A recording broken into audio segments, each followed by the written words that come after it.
Okay, subong naman ang aton lutuon amo ang tofu nga ginputo sa dahon sang saging. Ang aton nga dahon sang saging gingaang tanan ni siya o kung ginatawag naton ginlahog na siya. Gingaang para hindi siya dasig para dali siya mapilo kag hindi siya dasig magisi. Butang ta aton tofu no. Butang ta aton nga tofu. Nga. Na siya kag kamatis. Kamatis kita.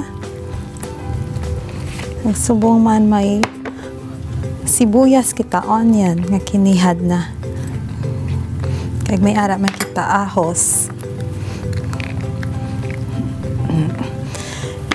Ginabutangan ko ni siya ricado para may lain siya nga taste. Usually kamatis lang ninabutang nila. Na ginabutangan ta siya dayon asin.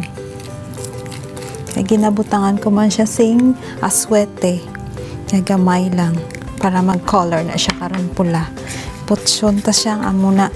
Usually kung magkadto ka sa bukid, ano sila, amo ni ginobra nila kung may mga camping, amo ni ginabobra nila. Putsyon lang siya naton amo na. Dasig lang ni siya.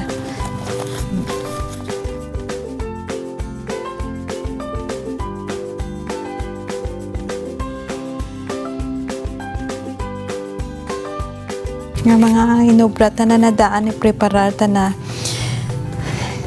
kay wala kita sing uling, usually ginaluto di siya sa uling o sa kahoy. Pwede ni siya subong lutuot tandang di sa may sa aton nga gasol. Putang ta di siya. Mabalaan ta man na siya kung maluto na kay gamay lang gid nga kalayo ang kinahanglan ta. Amat-amat lang. Kag liso-lisuon ta permi. Medyo dugay-dugay ni siya maluto. Mabalaan ta na siya kung luto na kay mahamot. Lain ang baho niya. Panimaho. Kagahatag man flavor ang dahon sing saging. Tunta siya.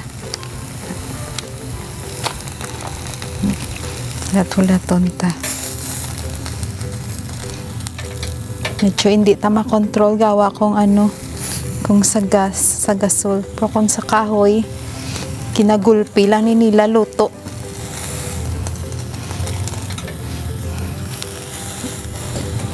Amo na ni siya ang aton nga pinutos sa dahon sa saging na tofu. Tapos na pwede ni siya sa outdoor.